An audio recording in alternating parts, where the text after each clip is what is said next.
Assalamualaikum warahmatullahi wabarakatuh.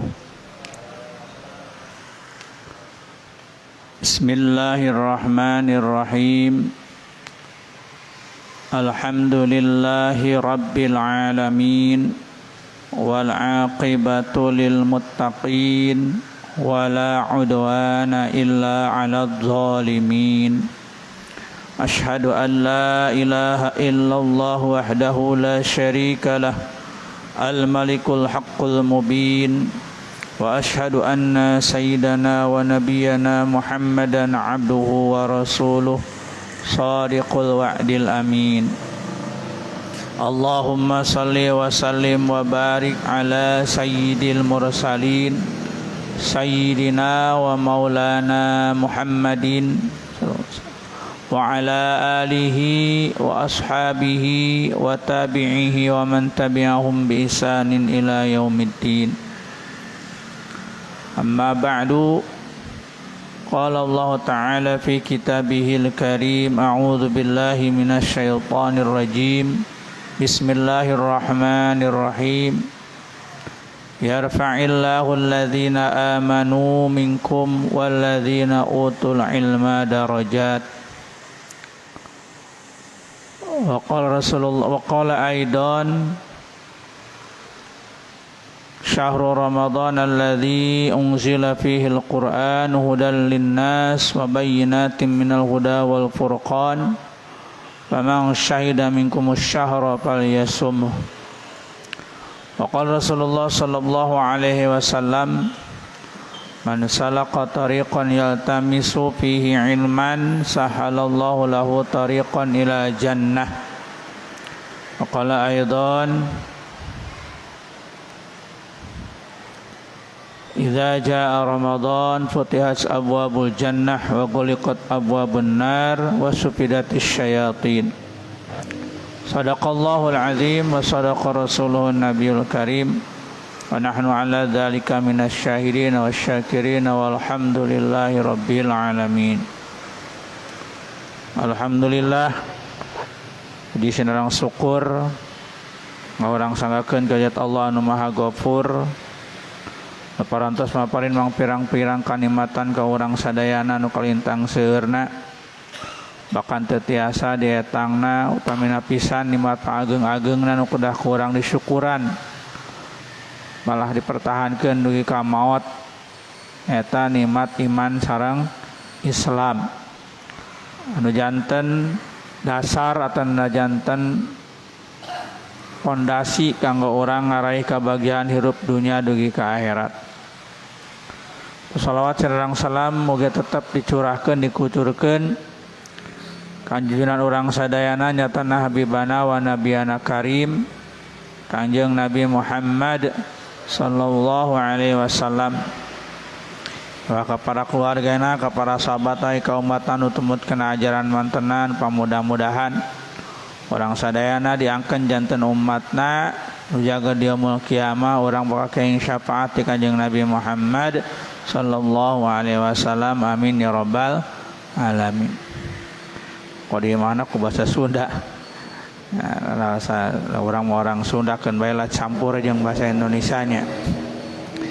Para bapak, para sepuh, para pemuda yang dirahmati Allah Subhanahu wa taala, alhamdulillah kita dipertemukan kembali di tempat yang mulia ini di majelis ilmu setiap Senin malam Selasa ba'da Isya dalam rangka kita mencari ridho Allah Subhanahu wa taala juga menjalankan kewajiban kita sebagai umat Islam yaitu thalabul ilmi, menuntut ilmu atau bahasa singkatnya ngaji yang merupakan kewajiban utama yang hukumnya fardu ain bagi kita sebagai umat Islam baik laki-laki maupun perempuan menuntut ilmu.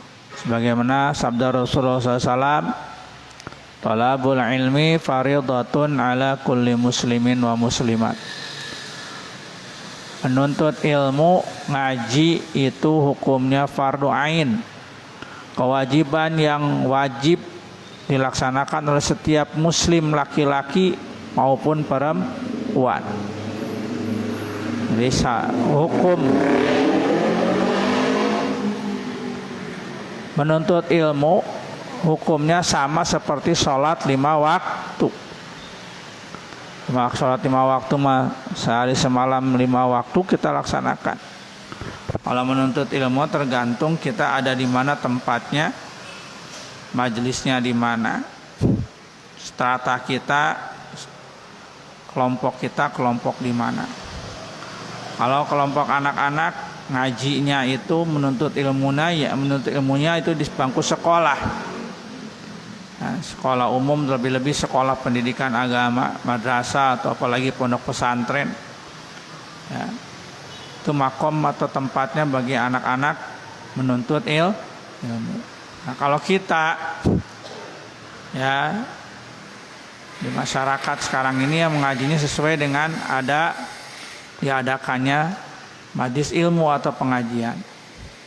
Seperti sekarang di Masjid Besar Al-Ikhlas, Senin malam Selasa diadakan pengajian atau rutinan kalau bahasa umumnya. Maka kita yang ada di sekitar Masjid Al-Ikhlas ini hukumnya fardu ain. Melangkahkan kedua kaki kita untuk ikut duduk bersama mengikuti pengajian seperti sholat 5 waktu. Nah, makanya kalau ada orang yang sekitar Masjid Al-Ikhlas ini tidak berangkat ke pengajian tanpa ada uzur syar'i, maka sama dengan orang tidak sholat, karena hukumnya fardu ain. Nah, hadirin nikmat Allah Subhanahu wa taala, kita kajian fikih yang sudah disampaikan setiap minggu pertama ini saya bawakan. Artinya babnya adalah bab tentang sholat sunat, sudah selesai bab sholat Jumat.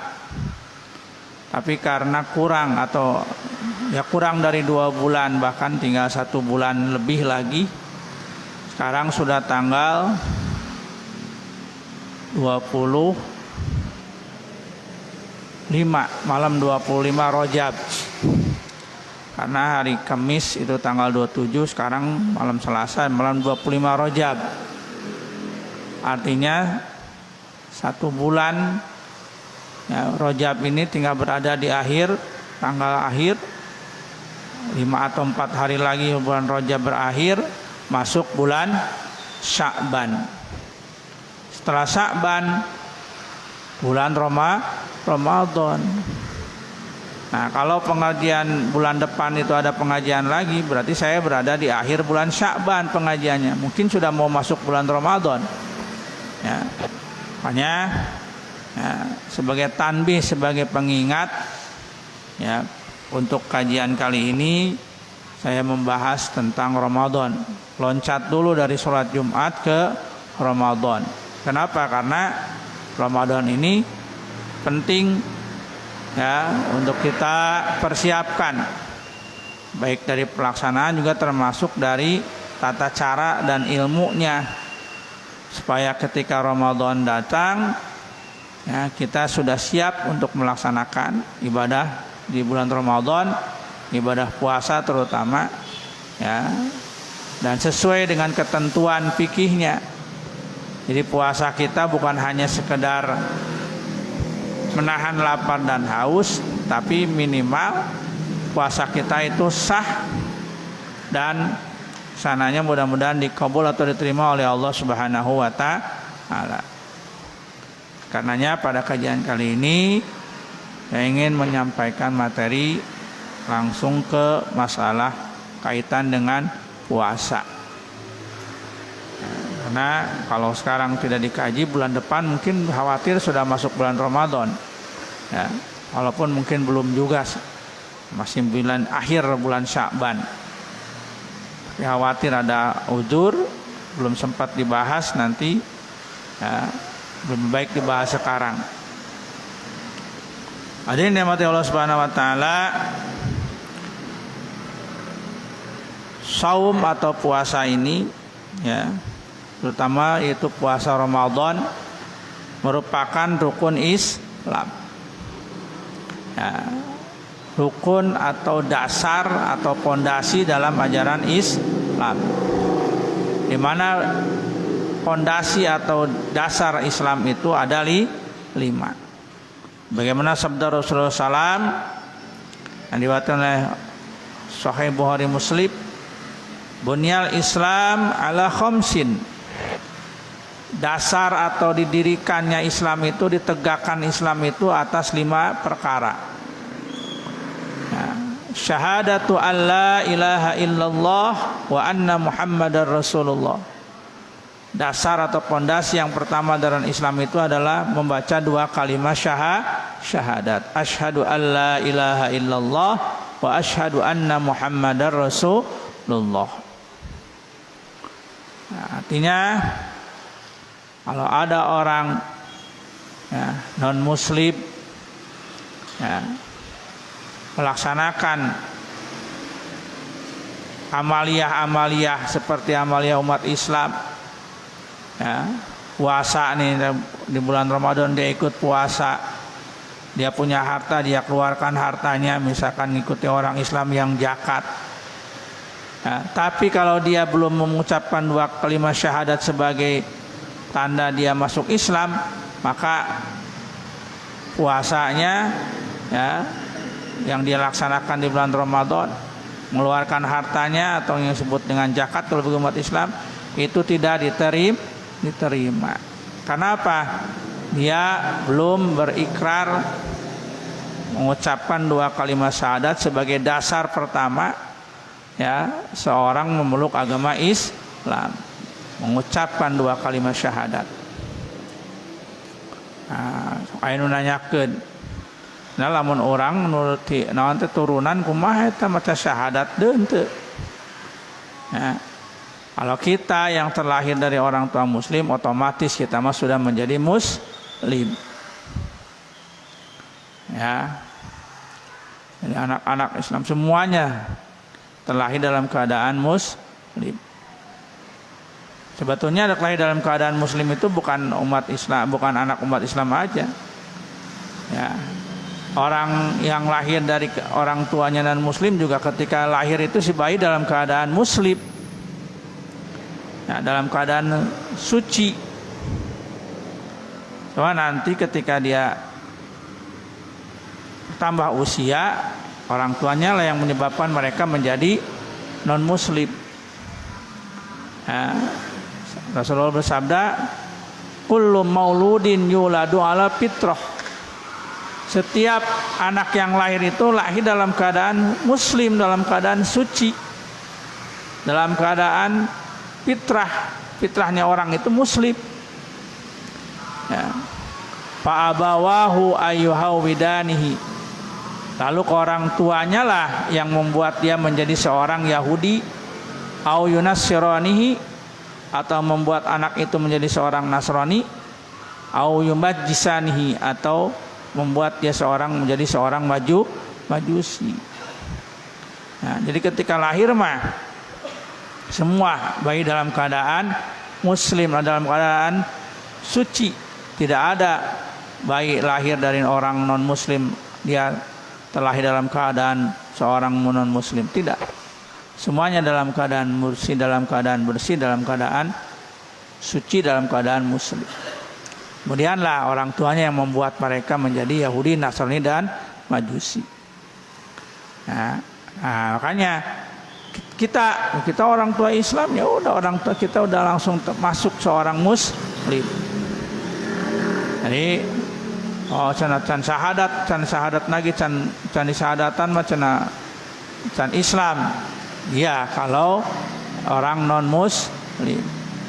Tapi kita orang Islam sudah otomatis menjadi muslim ketika lahir. Ya. Bahkan ada sunnatnya, Rasulullah mensunatkan ketika bayi lahir Maka ayahnya yang pertama kali mengingatkan si anak dalam kandungan yang baru lahir tadi dengan lafaz azan dan qomat. Diingatkan dengan Tuhannya, dengan Rasulnya. Nah, ketika lahir anak, nanti misalkan Arijal punya istrinya lahiran, maka Arijal sebagai seorang ayah yang pertama kali memperkenalkan anak ketika lahir ke dunia dengan kalimat syahadat yang ada dalam azan. Ya Allahu Akbar, Allahu Akbar, ya Allahu Akbar, Allahu Akbar. Asyhadu an la ilaha illallah, asyhadu an la ilaha illallah, asyhadu anna Muhammadar Rasulullah, asyhadu anna Muhammadar Rasulullah. Ya itu ya disyahadatkan oleh orang tuanya dalam kalimat azan dan qomat. Azan di telinga kanan, qomat di telinga kiri. Nah, sunnah, walaupun misalkan gak sempat diazanin, ya mohon maaf seperti di rumah sakit, ya itu kalau terlambat itu nggak diazanin, langsung aja dimasukin inkubator. Apalagi kalau bermasalah si anaknya, nggak sempat diazankan oleh orang tuanya, oleh ayahnya, ya anak masukin ke ruangan khusus, ya akhirnya nanti nggak dengar suara apa. Suara percakapan perawat yang didengar, bukan suara azan. Ya. Nah itu ya. Pertama, wa iqamis shalah, dan dasar atau fondasi Islam yang kedua adalah mendirikan sholat. Rukun Islam teh dasar fondasi dalam Islam. Ya, kita laksanakan sholat 5 waktu. Ya, yang menjadi identitas pokok seorang muslim adalah sholat, ya. Dan yang membedakan antara muslim dan non muslim adalah sholat. Di identitas nih, identitas yang membedakan, identitas kita adalah seorang muslim, identitasnya yang membedakan antara muslim dan muslim adalah sholat. Ya, karena di ajaran agama lain tidak ada yang namanya sholat. Ya. Kalau kita tadarus baca Quran, ajaran agama lain juga baca kitab sucinya ada. Ya. Terus juga kayak kita sekarang nih, pengajian, mereka juga ada. Ya, mengisi siraman rohaninya dengan melaksanakan kebaktian kalau istilahnya itu. Ya. Kita puasa, mereka juga ada puasanya. Tapi yang tidak ada di dalam ajaran selain Islam adalah yang di dalam Islam, hanya di dalam Islam, yaitu sholat. Tidak ada sholat di dalam lain. Ya, jadi dasar Islam, pokok dalam ajaran Islam. Yang kedua adalah mendirikan sholat. Ya. Sholat ini penting, ya. Karena apa? Tadi amal ibadah seseorang walaupun bagaimana baiknya, bagaimana bagusnya perilaku seseorang, ya. Kalau bahasa agamanya hablum minan nas, ya. Hubungan sesama manusianya, hubungan sosial dengan makhluk bagus, ya. Terkenal orang itu seorang yang baik, dermawan, ya disenangi orang banyak karena ramah, sopan, ya, suka menolong. Tapi kalau tidak beragama Islam, ya, maka dia tidak diterima. Islam agamanya, ya, tapi tidak sholat.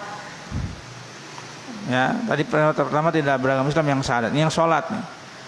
Walaupun dia baik, katanya orang, ini orangnya baik pak, ya, suka dermawan, suka menolong, tapi tidak sholat doang. Agamanya Islam tapi nggak sholat. Gimana ini? Ya, amal-amalnya diterima oleh Allah. Ya, sedekahnya, dermawannya, ya. Bahkan kalau Ramadan puasa ada Islam. Ya. Puasa mau ikut, tapi sholat enggak. Ya. Kalau sholat enggak. Ada enggak? Banyak. Islam tapi tidak sholat. Ini bagaimana?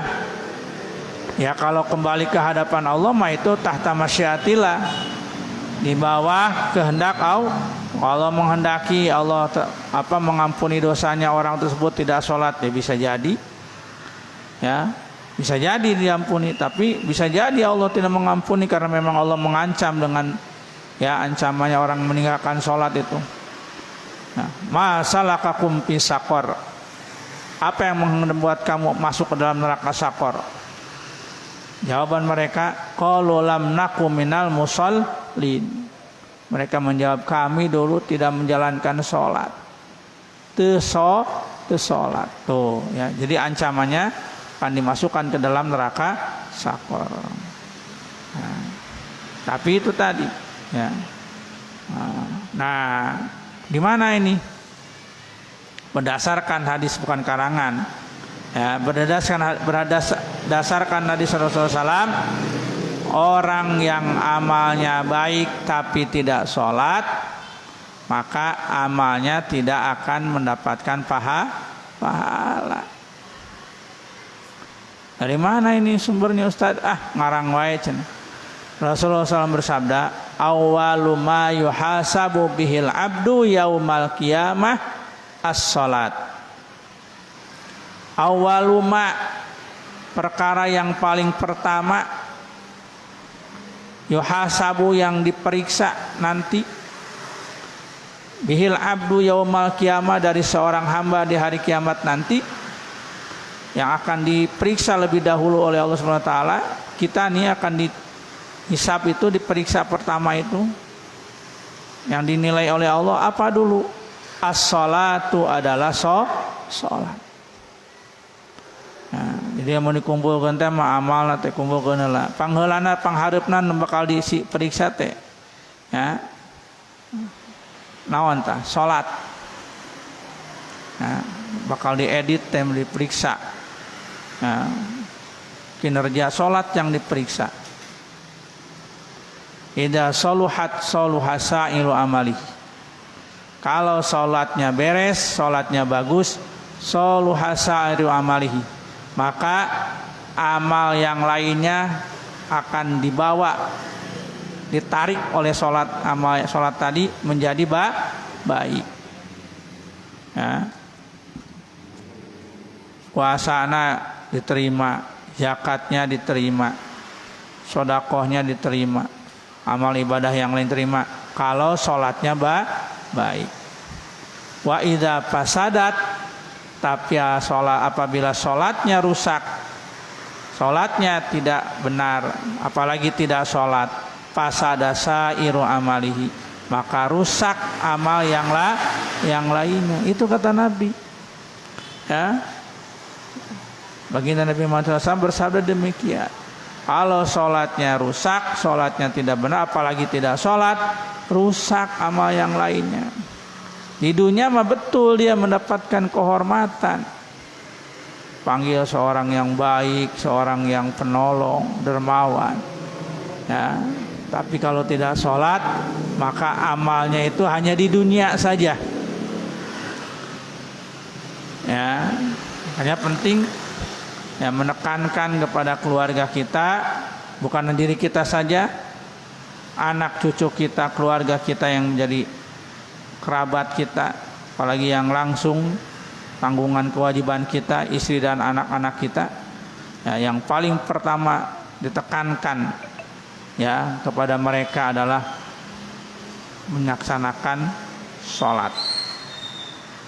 Ya, kita kan kalang apa? Khawatir anak-anak kita, ya, istri dan anak kita tidak mendapatkan ya makan dan minum, tidak mendapatkan kelayakan kehidupan yang layak.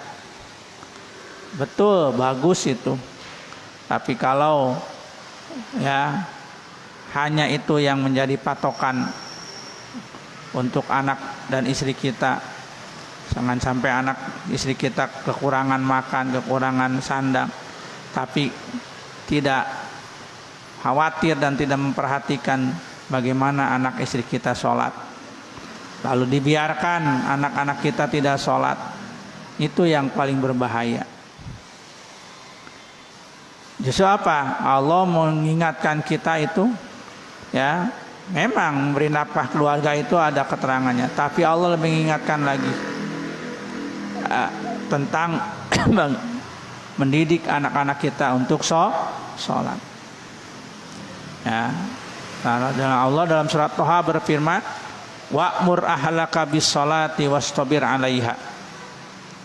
Ya, perintahkan, suruh anak-anak keluargamu, anak istrimu bis-sholati, untuk melaksanakan sholat. Wastabir 'alaiha, benar-benar harus kuat dan sabar dalam mengarahkan mereka untuk sholat. Jangan anak sudah disuruh tidak nggak mau, ada anaknya nggak mau, nggak boleh begitu. Harus ya strength kalau untuk ibadah sholat mah. Ya, kenapa? Karena itu yang menjadi penyelamat kita, ya, menjadi penyelamat mereka dari api neraka. Terus gimana rezeki? Kata Allah, la nas'aluka rizqa. Jangan minta, ya, aku tidak meminta kepadamu untuk urusan rizki. Nahnu narzuquka, karena rizki aku yang ngatur, kata Allah. Ya, jadi masalah rizki anak istri kita, ikhtiar aja semampu kita. Ya, kenapa? Karena rizki diatur oleh Allah. Tapi merintah sholat mah Allah nggak ada istilah, ya, aku yang ngatur, enggak. Sholat mah harus disuruh oleh kita. Ya, jangan sampai kita sholat karena Allah. Awas. Ibadah mah nggak sholat anak kita karena omong kehendak Allah, jangan ke sana. Ya, harus, ya, menekankan mereka untuk melaksanakan ibadah sholat. Ya. Terus, wa ita'iz zakat, dan menunaikan zakat. Ya, bagi mereka yang mampu, ya, yang diberi kelebihan harta, ada kewajiban zakat dari harta yang dimilikinya. Zakat macam-macam. Ada zakat mal, itu adalah zakat perdagangan. Orang bisnis dagang, kalau penghasilannya itu sudah mencapai nisab, maka setiap haul, setiap tahun wajib mengeluarkan zakatnya 2,5%.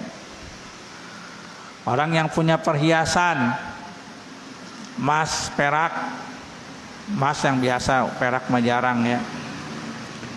Emas sama, kalau sudah mencapai nisab, ya, 20 miskol, kurang lebih 90 gram, ada mengatakan 86 gram, ya, maka wajib dikeluarkan zakatnya 2,5% kalau sudah haul, sudah 1 tahun. Juga kalau seorang petani peternak punya domba, kalau sudah punya sampai nisab domba yang dia yang pelihara, berapa nisabnya itu? 40 ekor. Maka wajib dalam 1 tahun sekali keluarkan zakatnya 1 ekor, dan seterusnya. Ya, nah itu zakat. Ya. Zakat pertanian, nah ini zakat pertanian berbeda. Ya, kalau yang lain mah berdasarkan 1 tahun sekali, tapi kalau pertanian mah setiap kali panen. Setiap panen, petani itu wajib zakat kalau sudah mencapai nisab. Nah, petani pajahit panen. Panennya itu menghasilkan, ya, padi, ya, 1 ton. Ya, kalau sudah 1 ton itu dia sudah nisab. karena nisab padi itu kurang lebih ya 760 sekian, 765 kilo, 8 kintal, ini 1 ton, berarti sudah nih nisab. Maka dari 1 ton itu wajib dikeluarkan zakatnya setiap kali panen. Ya, kalau saya mencapai 5 ausok namanya tuh, 5 ausuk itu kurang lebih ya 760 kilo. Nah, 7 kintal lebih, hampir 8 kintal. Berarti kalau 1 ton mah udah 1000 kilo, wajib zakat. Ya, setiap panen tuh. Ya, tergantung kalau padinya itu ditanam dengan apa? Dengan cara pakai biaya, ya, pakai pemeliharaan, pupuk segala macam. Ya, airnya juga diairi dengan irigasi yang bayar, ya sewa. Maka zakatnya ya 5% dari penghasilan. Ya, jadi kalau 1 ton berarti setengah kintal, 50 kilo. Tapi kalau panennya itu ya dari penanamannya itu dengan cara tidak mengeluarkan biaya, seperti padi yang ditanam di huma, ya padi tada hujan, maka setiap panen kalau mencapai nisab wajib zakatnya 10%. Jadi kalau 1 ton 1 kintal zakat. Makanya ada sekarang di kompilasi hukum Islam disebut dengan zakat profesi. Cukup fikih konvensional nggak ada. Zakat profesi itu nggak ada. Ada juga zakat pedagang tadi. Ini profesi atau pekerjaan selain dari pedagang tidak ada zakat. Tapi kompilasi hukum Islam, ya Islam fikih kontemporer, terutama fikih masa kini, ada disebut zakat profesi. Kenapa? Dikiaskan, dibandingkan kepada petani. Petani yang kerja ya nanam padi dengan susah payah, ya panas-panasan, terus juga harus menjaga padinya jangan sampai kena hama. Ya, setiap panen kalau mencapai nisab wajib zakat. Masa profesi pekerjaan yang ya tidak seberat petani tidak wajib zakat, itu ada tuh zakat profesi. Nah, jadi kalau guru misalkan, tenaga pengajar, kalau penghasilannya itu ya mencapai nisab, maka wajib zakat profesi. Nah, cenah saya mah teu wajib zakat dah. Kan nilai profesi ukurannya itu sama dengan dengan zakat perdagangan. Ya, perdagangan itu sama dengan zakat perhiasan. Ya. Kalau sekarang perhitungannya perhiasan itu ya, emas itu 1 gram 1 juta. Berarti kalau ya, berapa wajib zakat itu 1 juta apa berapa sekarang zakat emas tuh? Ya. Kalau yang emas murni ya, kalau emas biasa mah berapa? Sekitar 800-an. Yang biasa kita miliki mah emas enggak murni. Ya, emas yang 70-80%, harganya sekitar 800.000, yang itu dimiliki itu masuk juga. Ya, 800.000 berarti kalau 90 gram berarti kurang lebih 78 kali 9 72. Nah, kalau 72 ya, 72 juta. Nah, pedagang itu kalau punya modal sampai dikeluar sampai 72 juta itu wajib zakat. maka zakat profesi juga wajib. Oh, cenah nggak nyampe saya mah gaji 72. Iya, bukan 1 bulan, dalam 1 tahun nanti. Ya, kan pedagang di 1 tahun. Ya, petani makomo tiap kali panen. Nah, profesi mah kalau tidak mencapai 1 bulannya segitu, ya berarti dalam 1 tahun nanti dikalkulasinya. Ya, tenaga pengajar gaji cuma 8 juta, atau ya apanya gajinya 1 tahun jadi berapa? Tahun mah jadi 80 genep, wajib nanti setahun sekali zakat. Dalam fikih kontemporer, fikih masa kini tuh. Ya, kalau nisabnya ngitungnya ke perhiasan, tapi kalau persamaannya kepada pertanian. Petani aja wajib zakat setiap panen, masa profesi yang lain tidak kena zakat. Nah, itu gimana nanti di akhirat? Ya, itu nanti ahli-ahli fikih yang bertanggung jawab nanti. Ya, cuma harus disampaikan ini. Ya.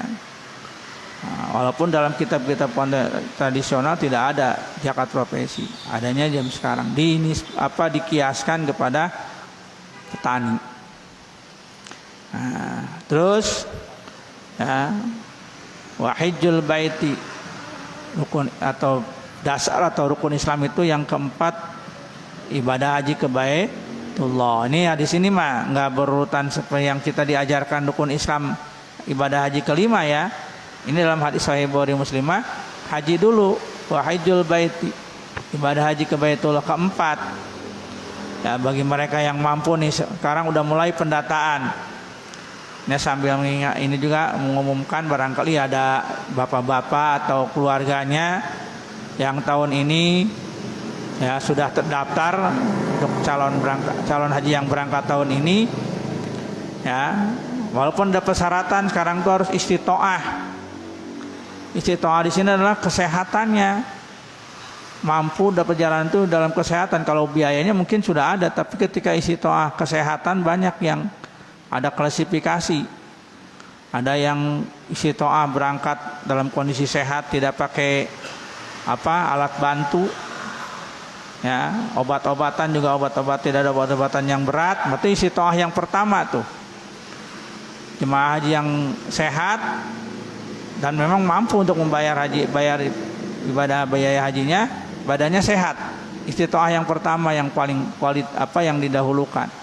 Kemudian yang kedua, istitoah tambahan, kuat tapi dengan dibantu. Seperti orang yang kuat, dia bisa melaksanakan ibadah haji tanpa alat bantu, bisa jalan, tapi dia harus pakai obat.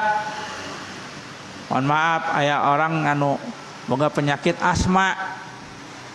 Nah, dia harus bawa obat. Nah, itu ada istitoahnya pakai obat memang itu bisa juga berangkat haji. Ya, tapi nanti harus membawa menyertakan itu dan harus dicatatkan kepada kesehatan nanti itu ya, tim pendamping haji di kesehatan itu, bahwa ini orang ini ya harus sediakan kesehatannya itu, penyakitnya ini. Istitoah yang ketiga itu ya, ini juga masih diperbolehkan, tapi harus ada yang mendampingi. Itu orang yang ketiga kesehatannya itu dia tidak bisa berangkat sendiri. Ya, punya uang ya, tapi kalau berangkat dia sudah tidak bisa berangkat sendiri. Kenapa? Tidak bisa jalan, harus pakai kursi roda. Nah, itu istitoah yang ketiga ya. Artinya ya, kalau ada yang mendampingi ya, ada pendampingnya nih, berarti kalau dia si nenek berangkat sama anaknya atau sama cucunya, itu bisa berangkat ya. Nah, kalau tidak ada yang mendampingi, ini yang repot. Nah, istitoahnya gimana ini? Sebab kalau diserahkan kepada pembimbing haji ya repot. Pembimbing haji berapa sih kuotanya? Sedangkan kalau yang pakai kursi roda banyak repot, nggak ada dorong masa. Jemaah haji yang lain juga Ya, ini juga mau berangkat melaksanakan ibadah haji. Nah, istitoah yang ketiga tuh. Ya, yang ketiga itu masih bisa berangkat, yang tadi pakai alat bantu kursi roda kalau ada yang pendamping keluarganya. Nah, ini barangkali ada yang mau berangkat tahun ini, tetangga atau siapa. Ya, kalau hanya istitoahnya itu belum dengan sistem komputernya, sistem canggih belum terbuka, belum ada. Ya, kalau memang kondisi sehat, udah aja. Ya, apa namanya? Cepet-cepet. Ya, melunasi apanya ONH-nya, biaya ongkos naik hajinya itu, karena udah pasti berangkat kalau tidak ada keluhan itu tuh. Nah, walaupun belum terbuka, apalagi yang gaptek gitu nyacan buka-buka ya kumaha itu kurang teh kumaha sih kesehatan teh lulus ente di tes kesehatan teh. Nah, kalau kita merasa nggak masalah berangkat lunasi aja pembayaran ibadah hajinya. Pasti kalau udah ada namanya ada di situ berangkat. Nah, kenapa tadi di kantor kawasan begitu kepala kawah mengatakan masih banyak nih calon jemaah haji yang berangkat sekarang yang belum ya melunasi. Kenapa? Karena masih nunggu istitoah tadi, nunggu persyaratan kesehatan. Nanti kalau merasa kuat mah udah aja daftar aja, pasti bisa. Cuma memang pembukaan itunya ya sistem komputernya, namanya komputer banyak yang entry ya lama berarti. Tapi yang memang yang agak ini mah yang tadi yang harus pakai kursi roda, harus ada pendamping. Nah itu yang memang ya nggak bisa bayar sekarang, juga nanti akan ada pertimbangan. Tapi kalau yang normal mah berangkat aja. Ya daftar lunasi supaya ya porsinya dapat. Jangan sampai nggak buru-buru lunasi, ada batasnya. Ya, gelombang pertama itu sampai tanggal 15 kalau nggak salah, 10 hari lagi berarti. Ya, tanggal 15 tidak ada konfirmasi pelunasan, bisa diganti sama orang lain. Bapak udah ada daftar tunggu.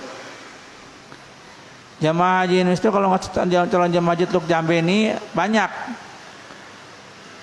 230 atau 320 tak salah dengar tadi. Nah yang daftar tunggunya 70 lebih. Jadi geus nungguan ya. Siapa andi daftar ayeuna jamaah haji berangkat terjadi teh langsung saeun gantian. Ya, daftar tunggu.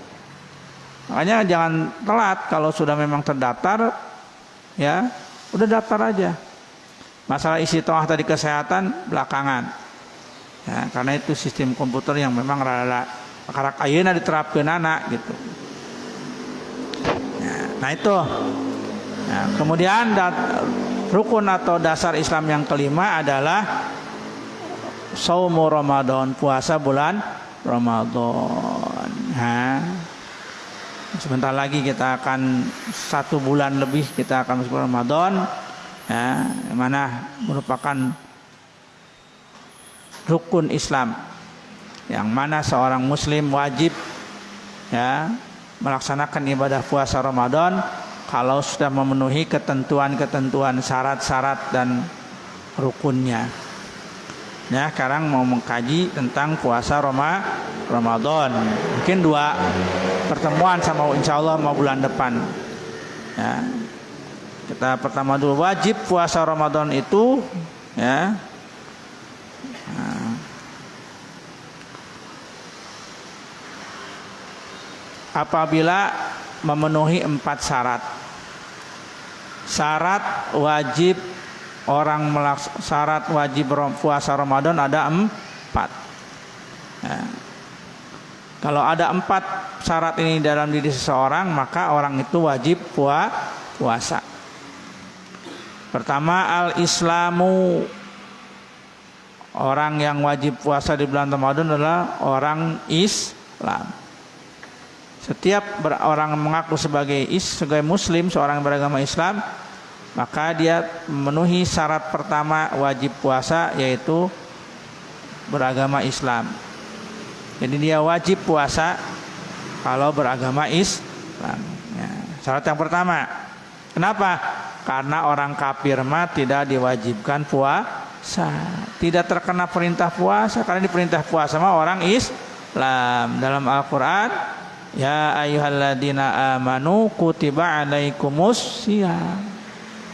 Ya orang-orang yang beriman, orang beriman yang beragama Islam, orang muslim ya beriman ya.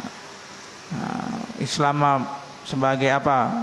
Agama yang dipeluknya, iman mah punya tambahan keyakinannya. Ya, beragama pasti kalau orang beriman tuh harus beragama Islam. Walaupun orang Islam tuh belum tentu kuat imannya. Ya, tapi masuk tuh Islam ya, dia wajib puasa.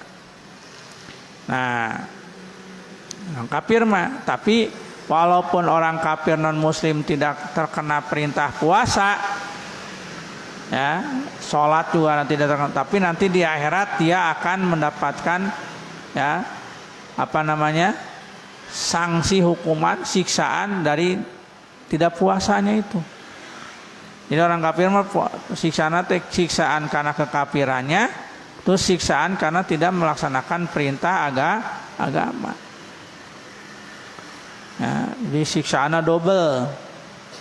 Siksaan karena kekafirannya, siksaan karena tidak sholat, tidak puasa. Loh, ya iya karena setiap orang wajib sholat, wajib puasa.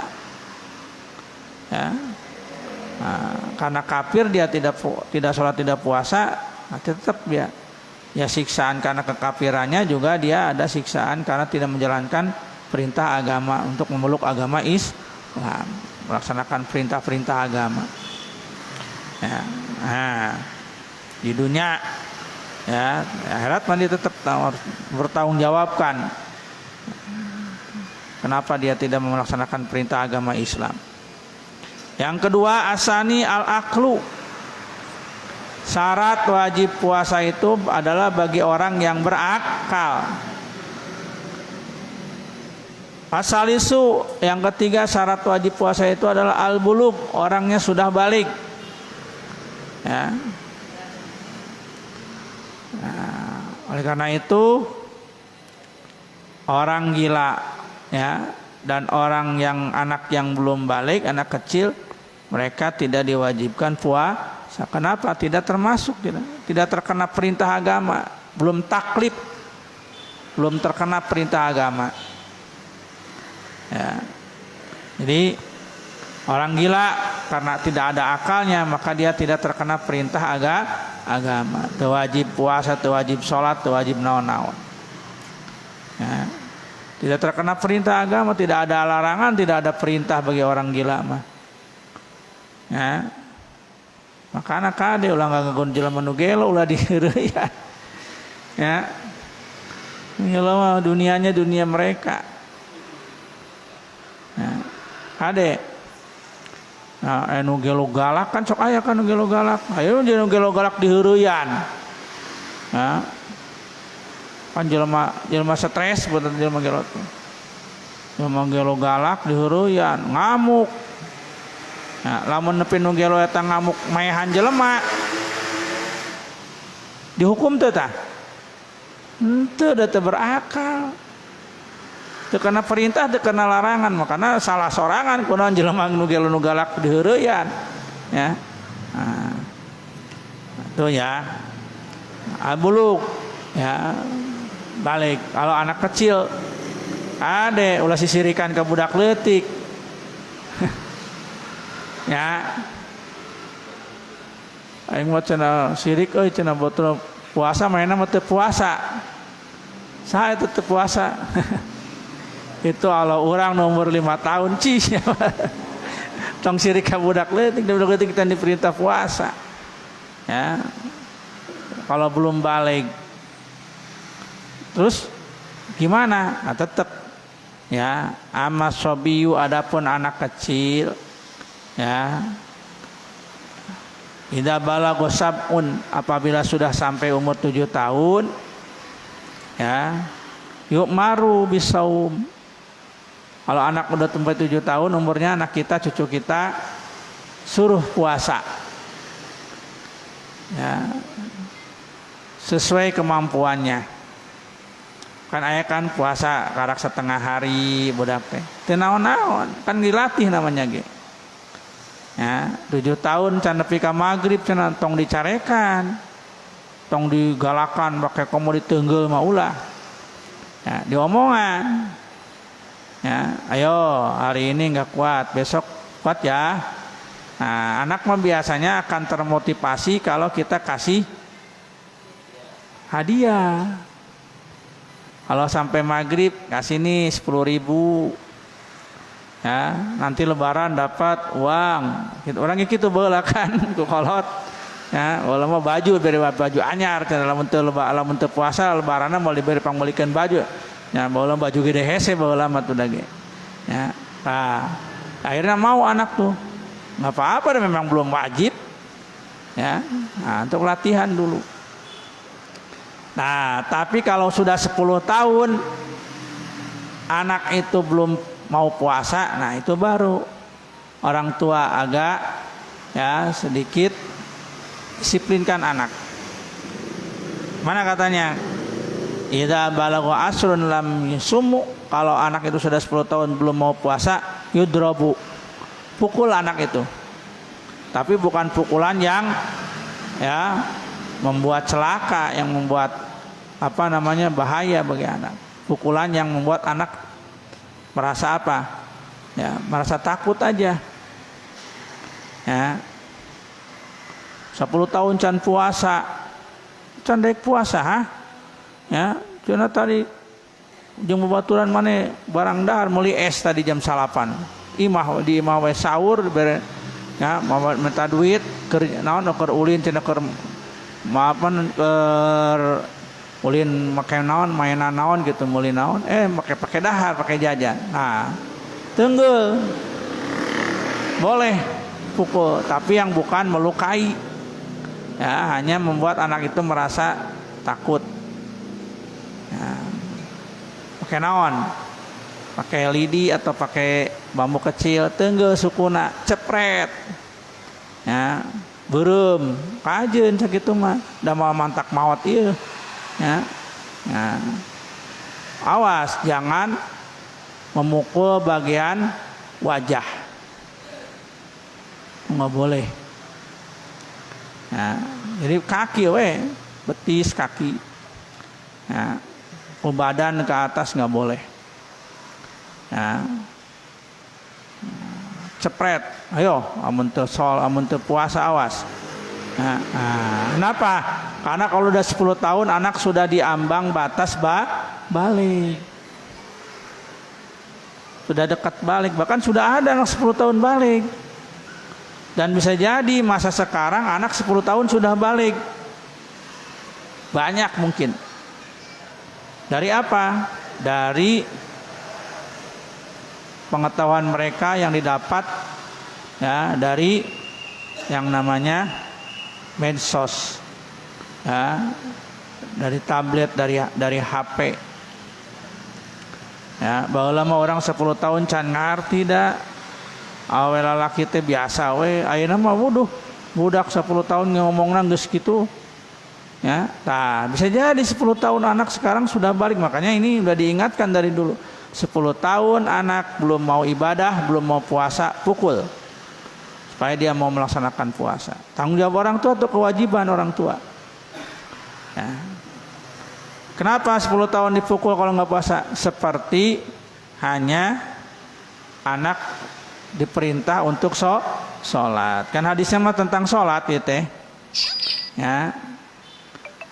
Muru auladakum bis sholati wahum abna'u sab'in. Mulai suruh anak-anakmu, ya, ajarkan anak-anakmu untuk sholat ketika umur mereka 7 tahun. Wadribuhum alaiha wahum abna'u asrin.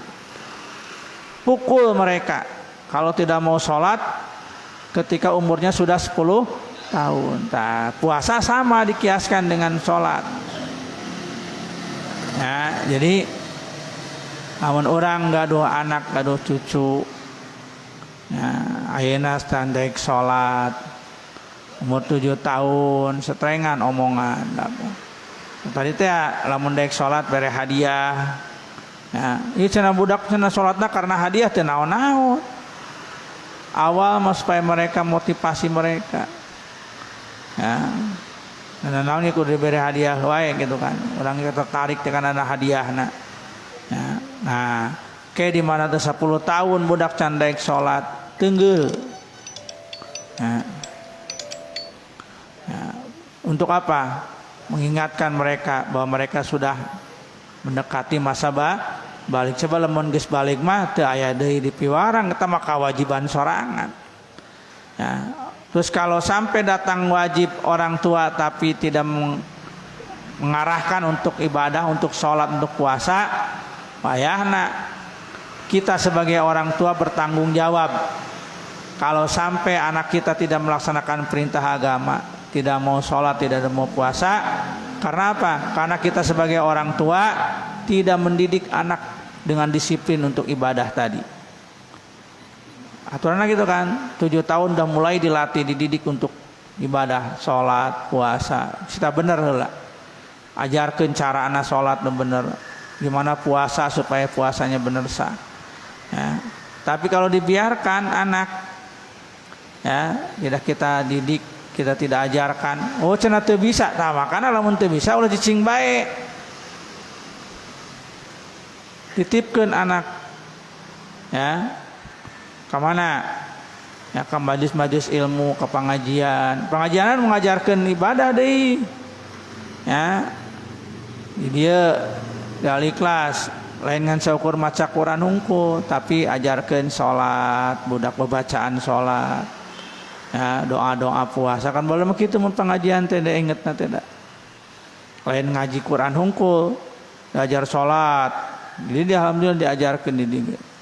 Ya, yarikeun salat bacaan salatna lain babarengan sorangan-sorangan inget baheula da abdi ge. Ya, lamun poe naon teh kitu. Khusus diajar salat. Ya, tapi ari anu baladeur mah da sok kalalabur tah ngaji. Sieun dipecak doa-doa salat. Nah, itu orang tua awas. Kalau anaknya ngaji alasan anu tanyakeun, kunaon tara ngaji poe ieu teh ka ustadna lencing wae.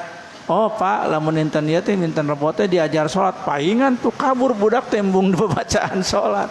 Ulah diantep. Ya, jadi budak teu ngaji wae poe rebo teh. Jadi teu bisa salat budak bacaanna. Tanggung jawab kolot eta. Tanggung jawab kita sebagai orang tua membiarkan anak tidak tahu tentang ilmu salat. Nah, ketika sudah balik anak tidak bisa salat, orang tuanya kena dosanya. Kenapa? Karena tidak mengajarkan anak salat.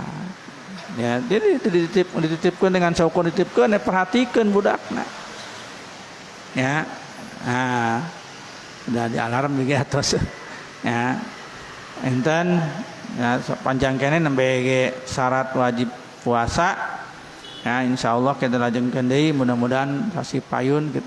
Urang tiasa patepang deui, kita bisa bertemu lagi melanjutkan tentang hasal dan kaitan dengan ibadah puasa Ramadan yang sebentar lagi kita akan melaksanakannya. Mudah-mudahan apa yang saya sampaikan yang benarnya dari agama, yang salahnya dari pengetahuan pribadi, mudah-mudahan dapat diterima, dapat dipahami. Yang kurang paham ya nanti bisa ditanyakan. Cukup sekian dulu, kita tutup dengan doa. Allahumma sholli wa sallim ala habibina wa syafiina wa maulana Muhammad sallim radhiyallahu ta'ala sadatina sabi rasulillahi ajma'in. Amin ya rabbal alamin. Alhamdulillahirabbil alamin hamdan yuafi ni'amahu yukafi mazidah. Ya rabbana lakal hamdu kama yanbaghi li jalali wajhika wa li 'azimi sultanik. Allahumma ighfir lana dzunubana wa li walidayna warhamhuma kama rabbayana shighara. Wa li jami'il muslimin wal muslimat wal mu'minina wal mu'minat al ahya'i minhum wal amwat.